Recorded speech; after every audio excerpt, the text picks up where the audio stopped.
ఇప్పుడే country delight app ని download చేసుకోండి. Download the country delight app now. Me business ఏదైనా మీ ఊర్లో ప్రమోషన్ చేయాలంటే అది సుమన్ టీవీతోనే సాధ్యం. ఇప్పుడే సంప్రదించండి. అంబులెన్స్ వచ్చేలోపు ప్రాణాలతో ఉన్నాడు. చిన్న చిన్న పిల్లలని ఫోన్లో ఫోటో చూపించి ఆయన ఉన్నప్పుడు కూడా నాతో అనేవాళ్ళు, నువ్వు బాగా చదువుకుంటే నేను బాగుపడతాను, నేను ఇలా పని చేయలేకపోతున్నాను అమ్మ ప్లీజ్.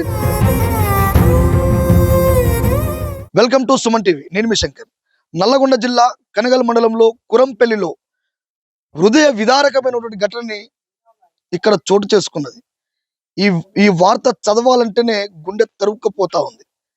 ఎందుకు చెప్తున్నానంటే, కురంపెల్లిలో టెంట్ కింద నివాసం ఉంటున్నటువంటి ఒక కుటుంబాన్ని, అసలు ఎందుకు ఆ టెంట్ కింద ఉంటున్నారు, ఆ కుటుంబాన్ని ఒకసారి పరిచయం చేస్తాను, రండి. అమ్మ నమస్తే. అసలు ఎలా జరిగింది యాక్సిడెంట్ అన్న? ఈయన ట్రావెల్స్ లో చేస్తారు, చలసాని ట్రావెల్స్ లో చేస్తారన్న. ఏలూరు బెంగళూరు బస్సు డ్రైవర్ ఈయన. మాకు వెళ్ళి వస్తానన్న చెప్పి మనిషి కావలిలో జరిగిందన్న యాక్సిడెంట్. యాక్సిడెంట్ అయింది. ఇవాళకి 13 రోజులు అన్న. ఇవాళ 13 రోజులు. ఫస్ట్ నుంచి కూడా ఇల్లు లేదా? లేదన్న, ఇక్కడ లేదు. మాది భర్తది విజయవాడ. అయినా మాకు కురంపల్లిలోనే అన్ని ఉన్నాయి, అమ్మోళ్ళందరూ ఉన్నారని ఇక్కడ అన్ని పెట్టుకున్నాము. అక్కడ మేము బతుకు తెరువు కోసం మేము అక్కడ ఉంటున్నాము. రేషన్ కార్డు, ఆధార్ కార్డు అన్ని ఇక్కడే ఉన్నాయి అన్న.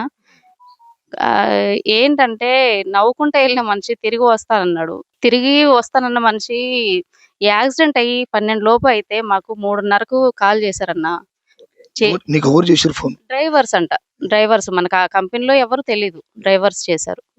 డ్రైవర్స్ చేసి, అమ్మా ఇలా రాజు చనిపోయాడనంటే, అదేంటన్నా నాకు 10:30కు కాల్ చేశారు, ఎలా చనిపోతారు అని అంటే, లేదమ్మా యాక్సిడెంట్ అయింది, ఎవరికి ఏం కాలేదు, మళ్ళీ ఈయనకొక్కడికే ఇదైపోయాడు అనమాట.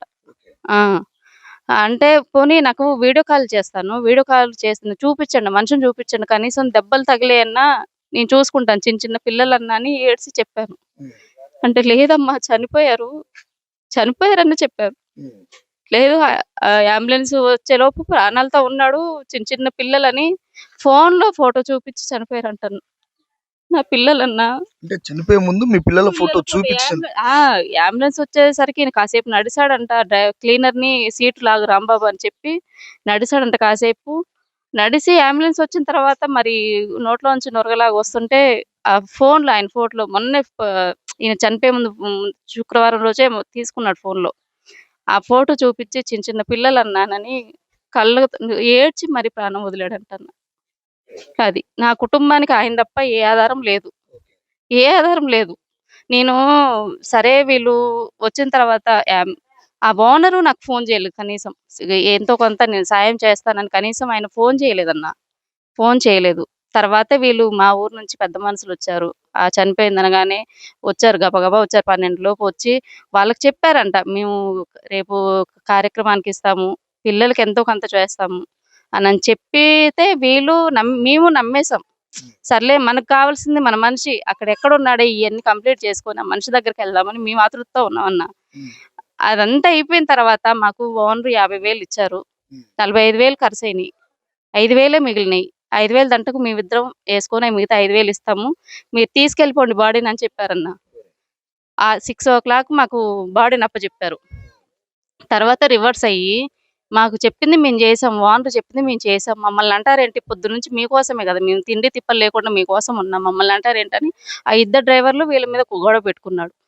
వాళ్ళు అన్నారు కదా, చిన్న చిన్న పిల్లలు ఉన్నారు, మీరు ఎలా మాట్లాడుతున్నారు, అదే మీ ఫ్యామిలీలో జరిగితే మీరు ఎట్లా, మీ పిల్లలు ఎలా ఇదవుతారో కనీసం ఆలోచించండి అని చెప్పిన తర్వాత వీళ్ళ మీద సీరియస్ అయ్యి నేను మాట్లాడ లాస్ట్కి, అన్నా నాకు ఫోన్ లేదు, పొద్దున్నుంచి ఎప్పుడో చనిపోయిన మనిషి కనీసం అమ్మ నీ కుటుంబానికి నేనున్నా, చిన్నపిల్లలు ఉన్నారన్నారు, నేను మీకు ఏదో సాయం చేస్తానని చెప్పను, కనీసం మాట లేదు, మిమ్మల్ని నేను ఎట్టా నమ్మాలి, ఇంతవరకు ఫోన్ లేని మనిషి నేను ఎలా నమ్మను మిమ్మల్ని అని చెప్పానన్న. అంటే అప్పుడు ఫోన్ చేపించి, నాకు రాజు ఎలాంటోడో నాకు తెలుసు, నేనేంటో రాజుకు తెలుసు, నా మీద నమ్మకం ఉంటే 10,000 ఇస్తాను తీసుకెళ్ళిపోండి అన్నాడు. 10,000 దేనికండి, నాకు 10,000 వద్దు, నా పిల్లలకి చదువులకో దేనికో ఫిక్స్డ్ చేయండి. ముగ్గురు ఉన్నారు, చిన్న చిన్న పిల్లలు ఉన్నారు. ఫిక్స్ చేయమంటే, అమ్మ మీరు అలా అడుగుతున్నారు, నేనేం చెప్పాలో నాకు అర్థం కావట్లేదు అని అంటే, నాకు కుటుంబ పెద్దే నాకు దిక్కు లేదు. వాళ్ళకు మేము బయటికి ఆయన వెళ్ళి తెస్తే కానీ మా కుటుంబానికి తిండి లేదు. ఆయన తెచ్చిపెట్టే మనిషే లేనప్పుడు మిమ్మల్ని అడగక నేను ఎవరిని అడగను. నా పిల్లల కోసం అడుగుతున్నా. కనీసం ఆయన పూడ్చిపెట్టుకోవటానికి కూడా మిమ్మల్ని అడగట్లేదు. నా పిల్లలకి వాళ్ళ భవిష్యత్తు కోసం సాయం చేయండి అని నన్ను అడుగుతున్నానని అడిగా అన్న. అలా అడిగినా 20,000 ఇచ్చి పంపించారన్న. అంతే. మీరు ఎంత కాలంగా ఉంటున్నారు ఇప్పుడు ఈ టెంట్ కింద? 13 రోజుల నుంచి ఆయన తీసుకొచ్చిన కాడ నుంచి ఇక్కడే ఉంటున్నా నేను. మనకంటే ఇల్లు ఇక్కడ ఏం లేదు. అమ్మ లేదు. అమ్మ చనిపోయి సంవత్సరం అవుతుంది. నాన్న ఉన్నాడు. నాన్నకి ఆ చిన్న ఇల్లు ఉంది.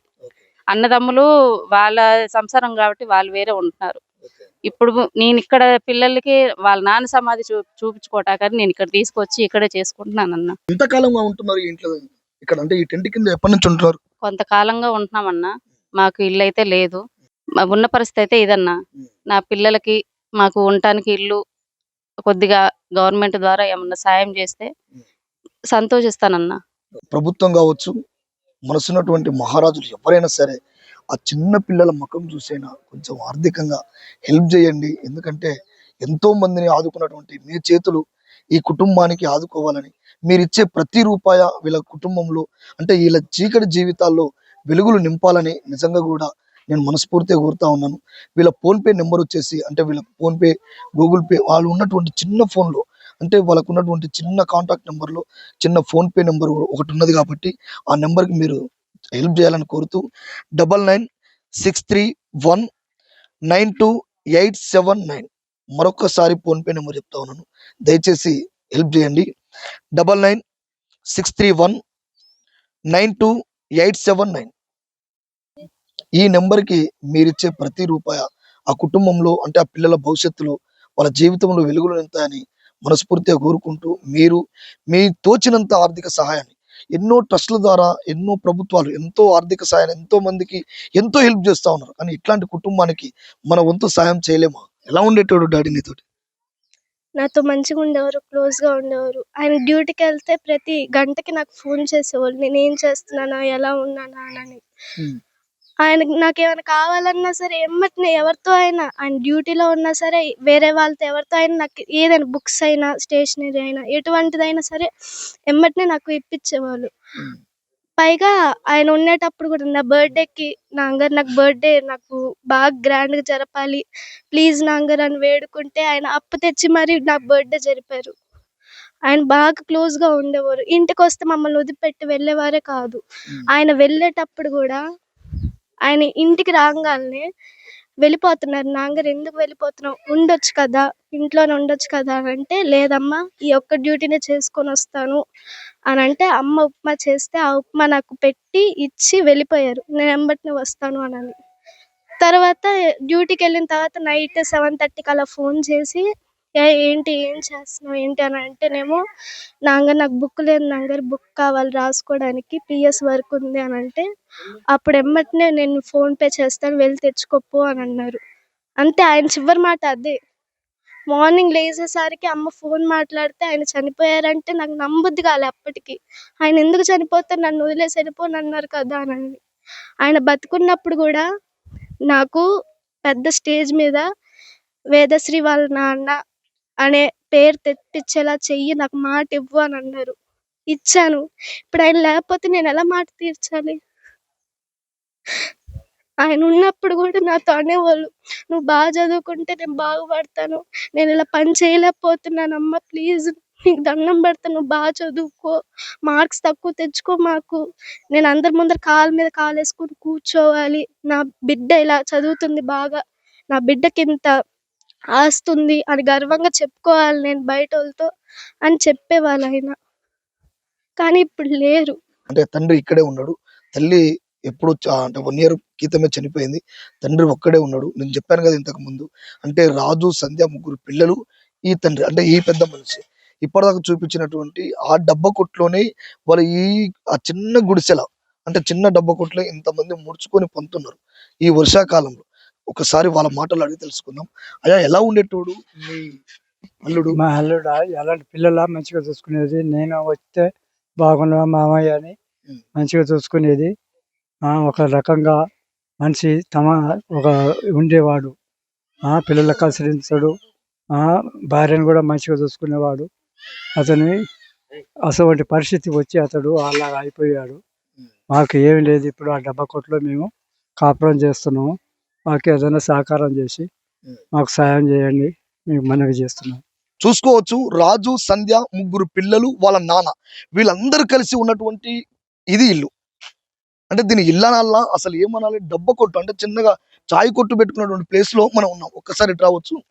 ఇటు చూడు, ఎంత దారుణమైనటువంటి పరిస్థితి. ఇక్కడ ఏమీ లేదు. చిన్న డబ్బా కొట్టులో ఇక్కడ చిన్న గ్యాస్ కనపడతా ఉన్నది. వాళ్ళు వండుకున్న చిన్న చిన్న సామాగ్రిలు ఇక్కడ కనపడతా ఉన్నాయి. అంటే ఇంత దారుణమైన పరిస్థితిలో వీళ్ళు నివసించడం ఎంత బాధాకరం అని చెప్పొచ్చు. అంటే ఒక మనిషి నిజంగా కూర్చుంటే ప్లేస్ లేనటువంటి పరిస్థితిలో వాళ్ళ తండ్రి, సంధ్య, రాజు, ముగ్గురు పిల్లలు ఇలాంటి జీవితంలో ఇంత చిన్న డబ్బా కొట్లో వాళ్ళ బతుకుని కొనసాగిస్తా ఉన్నారు. నిజంగా కూడా చాలా బాధ అనిపిస్తా ఉన్నది. ఈ వార్తని చదవాలన్నా చెప్పాలన్నా నాకు కూడా దుఃఖం వస్తా ఉంది. నమస్తే అండి. చిన్న పిల్లలు ఉన్నారు తనకి. ఆ బతుకుదేరు కోసం విజయవాడ వెళ్ళారు. అక్కడ యాక్సిడెంట్ అయింది. అక్కడ ఎవ్వరు లేరు. అక్కడ కూడా రెంటెడ్. కానీ ఇక్కడ తన పెళ్లి అయినాక కూడా ఆమె ఇక్కడనే కొన్ని రోజులు ఇక్కడనే ఉన్నది. నల్గొండలో కూడా రెంట్ తీసుకునే ఉన్నారు. గవర్నమెంట్ నుంచి ఏం లేదు. ఆ పిల్లలకు ఏమైనా సాయం లేదా గవర్నమెంట్ ఇల్లు ఇచ్చేది చూడండి. ఎందుకంటే వెంకటరెడ్డి గారు ఒక మినిస్టర్ కాబట్టి కొంత హెల్ప్ చేస్తే తనకు కూడా వాళ్ళు కూడా మీకు చాలా కృతజ్ఞత ఉంటారు. ఎందుకంటే ఆ బ్రదర్స్ ఉన్నారు కానీ ఎవరి పిల్లలు వాళ్ళే. వాళ్ళ అమ్మ కూడా లేదు. 1 year క్రితం చనిపోయింది. వాళ్ళ నాన్నతోనే ఇప్పుడు ఉండాల్సిన పరిస్థితి వస్తుంది. వాళ్ళ నాన్నకు కాకుండా కానీ ఈమెకైనా కొంచెం ఇల్లు వచ్చేలాగా కొంచెం ప్రయత్నిస్తే మేము మా తరపున మీకు కృతజ్ఞత ఉంటామండి. నల్లగొండ జిల్లాలో ఉన్నటువంటి మంత్రి కోమటిరెడ్డి వెంకరెడ్డి అంటే ఇలాగ అని చెప్పొచ్చు. ఎందుకు చెప్తున్నానంటే కనగలు మండలం కురంపల్లి అంటే తనకు సంబంధించినటువంటి నియోజకవర్గం కాబట్టి మంత్రి హోదాలో ఉన్న అయ్యా మీరు ఈ కుటుంబానికి ఈ వీడియో మీ దగ్గరికి వెళ్తే వాళ్ళకు కుటుంబం అంటే వాళ్ళ జీవితంలో వెలుగులు వస్తాయని వాళ్ళు ఆశపడతా ఉన్నారు. ఈ వీడియో మీ దాకా చేరాలని చెప్పేసి వాళ్ళు వేడుకుంటున్నారు. ఒక్కసారి కోమటిరెడ్డి వెంకరెడ్డి సార్ గనక వాళ్ళ దృష్టికి మా బతుకులు వెళితే మా జీవితం బాగుపడతాని వాళ్ళు వేడుకుంటున్నారు. దయచేసి మీరు స్పందించి ఈ కుటుంబానికి డబుల్ బెడ్రూమ్ ఇల్లు కట్టించాలి. మీరే దగ్గరుండి ఈ కుటుంబాన్ని ఆదుకోవాలని చెప్పేసి కూడా వాళ్ళు వేడుతా ఉన్నారు. సుమన్ టీవీ ద్వారా మేము కూడా చెప్తా ఉన్నాం. వెంటనే స్పందించి మీరు మంత్రి హోదాలో ఉన్నారు. ఈ చిన్న కుటుంబానికి మీరు ఎంతో మందికి ఎంతో ఆర్థిక సాయం చేసినటువంటి మీ చేతులు ఈ కుటుంబం అంటే ఈ జీవితంలో కూడా వెలుగులు నింపాలని మేము కూడా వేడుకుంటూ over to Suman TV. Ambulance వచ్చేలోపు ప్రాణాలతో ఉన్నాడు. చిన్న చిన్న పిల్లలని ఫోన్లో ఫోటో చూపించి ఆయన ఉన్నప్పుడు కూడా నాతో అనేవాళ్ళు, నువ్వు బాగా చదువుకుంటే నేను బాగుపడతాను, నేను ఇలా పని చేయలేకపోతున్నాను అమ్మ ప్లీజ్